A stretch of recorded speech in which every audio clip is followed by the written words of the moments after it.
Just wanted to make a video about doing Uber and some tips for making Uber an enjoyable and easy experience to do working for Uber, right? So first thing is, you need a car. So the way I did it, I financed the car with Toyota, a Prius, probably the best car for Ubering. It's already proven to have a bulletproof engine, great fuel economy. I bought mine 2021. It's a 2022. I put $5,000 down. My car payment is $538 or $510. I think it's $510. Insurance is $150. I get 50 miles per gallon, and that's that, right, with the car. Insurance, I got Progressive, and I told them that I do Uber, and they accepted it. They're fine with that. Other tips, these are random order. Obtain a car wash membership so that you can vacuum the car every other day or every day or however much you need. This car already needs a wash, so I'm gonna go there right after this video. I got rubber mats, which is like these right here. I cut it in half so it's easy to take off and like shake off the excess stuff that's on it.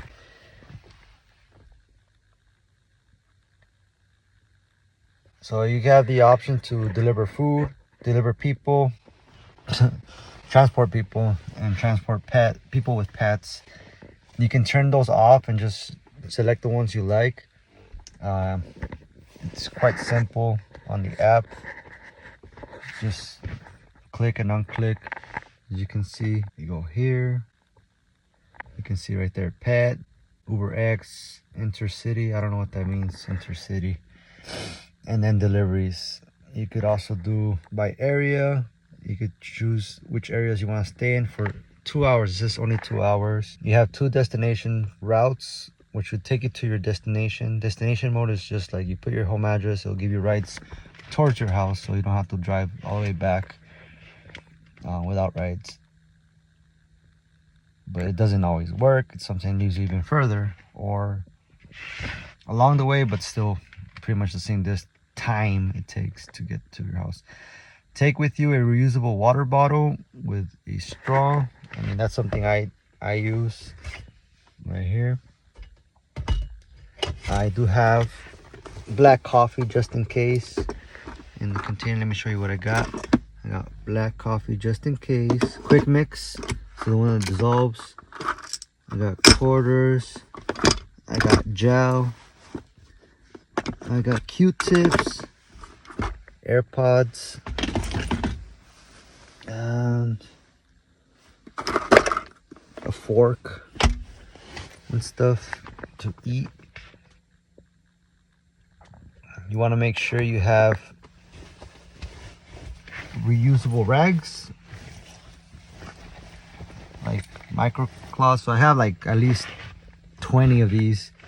I wash them and then I just reuse them to pretty much clean the seats, because sometimes people will smell bad and leave a bad smell on the seat. Mine are the faux leather or the plastic leather, and it's easy to clean. I have disinfecting wipes in the back.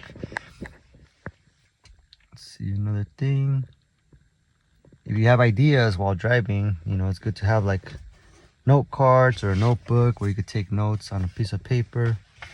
In the glove compartment I have a bunch of napkins. What kind of car? Hybrid. If you want to take a nap in the car, this is my suggestion, is you put your seat back.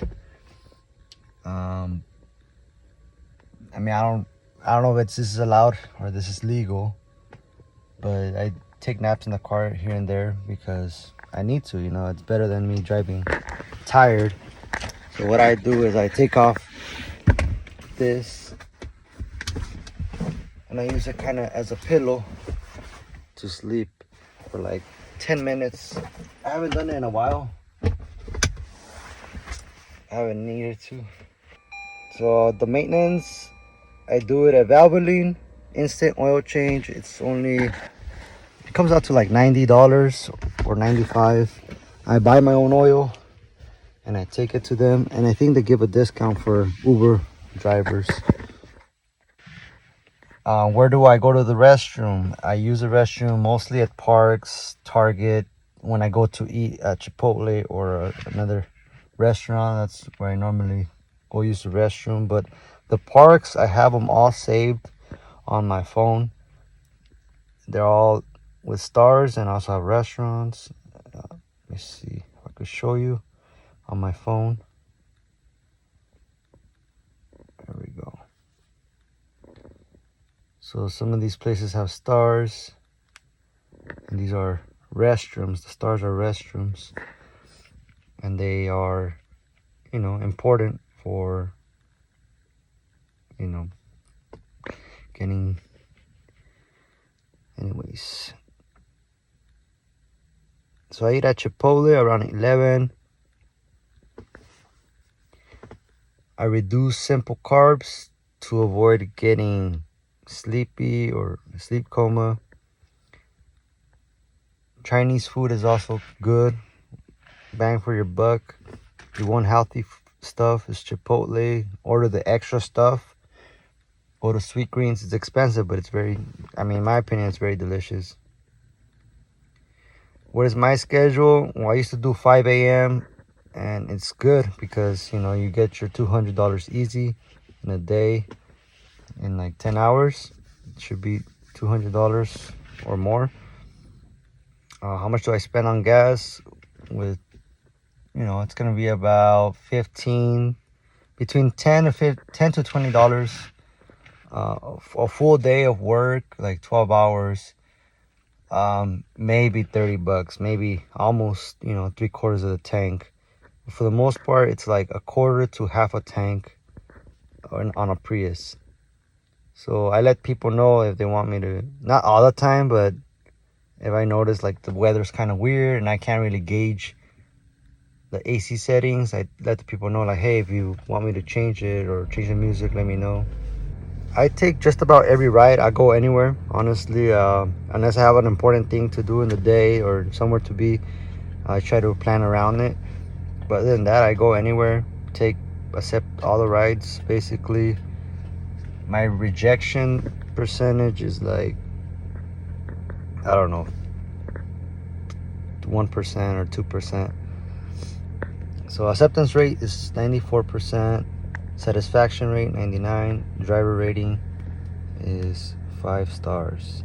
I've done 12,752 rides. I don't know the difference between trips. I guess Uber delivery for food delivery. Yeah, I think that's what it is. I've been on Uber since 2017, but I didn't do Uber X or driving people around until I turned, it was 2021, I think. Yeah, 2021. How much do you make on Uber? It's like 24 an hour before any expenses. After that, it just depends on your situation. You gotta subtract that. How do I deal with traffic? I mean, it's just part of life. It's just part of the job, and you're getting paid to be in traffic. It's not like I want to be in traffic. I want to get the person to their destination as fast as possible because time pays less than miles. So we want to get as many miles as we can. That pays more for time. So the further you travel, the better. Obviously, it's like if it's time and distance, it's gonna cost more.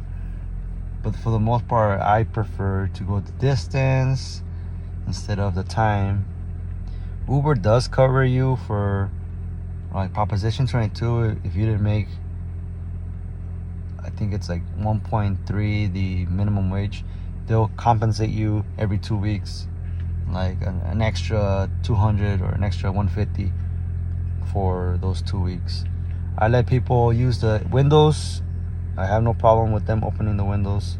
Any stories people have thrown up, luckily not on the surface of the car, usually on kind of on themselves, or I have barf bags that I use and they come very handy. It's these, I think they're like medical grade, and they've saved me a bunch of times. And I can tell when it's like people are about to throw up. You can see it in their expression. That's when you offer. That's when I offer. I'm like, oh, are you feeling okay? Do you want one of these bags? And they'll take it or not. So with elderly people, you got to be extra patient. Treat them as if they're your own, your grandparents. They won't always be, they won't be the most convenient, but you're doing something good for them, so it feels good to help them out. They are moving extra slow, but you gotta be patient with them. Offer them if they need help getting in or out of the car. That's sometimes something I offer. There's also people with disabilities, offer to put their little walker in the bag. Be nice to people in general. Be kind, be helpful. They're paying you. You're providing the service in return. There's people with physical special needs. There's people with mental special needs. There's people with both. People with mental special needs, treat them like any other person. Maybe with a little bit more compassion. If you run into people that are rude, approach it from a compassionate standpoint. And I don't know what they're going through, why they, if they're being mean to me, I'm like, whatever, they're gonna get to their destination and I won't see them ever again. It's fine. Waiting for people, I usually wait the whole 5 minutes or whatever it is that lets you cancel for a fee. I'll text them, I'll call them. Sometimes I won't call if I already waited and notified them through text. Sometimes they can't answer. Sometimes they have no way of communicating. You just gotta look for them. That's happened before where I've asked around like, hey, do you guys have people that requested Uber, pharmacies?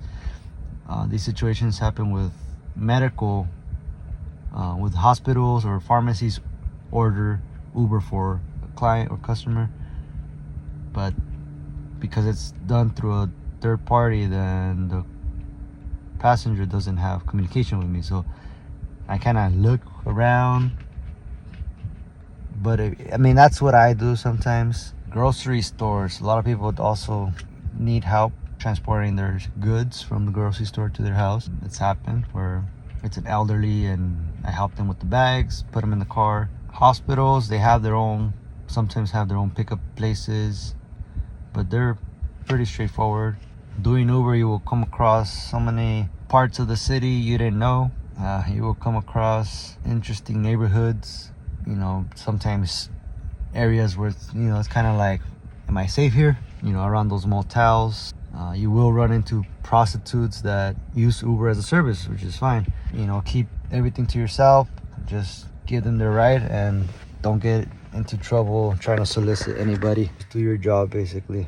Drunk people, that's gonna happen if you're starting work after 10 p.m. And with drunk people, I just nod my head like, yeah. Mm-hmm. I go along with it. Have people ever tried smoking in my car? Yes, somebody did crack in my car and I just kind of let it be. It was a short ride. I didn't lash out at the person. I was like, whatever, he'll get out. I thought it was a vape. That's why I let him. He's like, oh, can I vape in your car? I'm like, sure. And then I hear a torch and yeah, a lot of smoke filled the interior of the car. If you don't have a lot of driving experience, you do run the risk of accidents. Anybody runs the risk of accidents. I run the risk of accidents. I've been driving for more than 10 years and every day there's near misses and close calls, and hopefully I never get into one. But when you're starting off, it's more likely. You need to refine your attention and your alertness to other cars, become familiar with the areas. Sometimes you gotta drive slow. People don't like it when you're rushing. I have older people, I drive extra slow. It's good to know some shortcuts, some popular routes. Areas with high demand usually are, here in LA, it's Santa Monica, downtown. Anywhere in between that area is pretty much busy. A lot of short rides, so they don't pay as much, but I just do them. Also, if reservations are too far, sometimes you get reservations very early or different time of day. I used to do them, but not anymore. Sometimes they just don't work out and they cancel itself out. You reserve it days in advance or a day before, and they just sometimes don't work out. They're too far. The app didn't leave you where it would be convenient to get to their destination. If it cancels, oh well.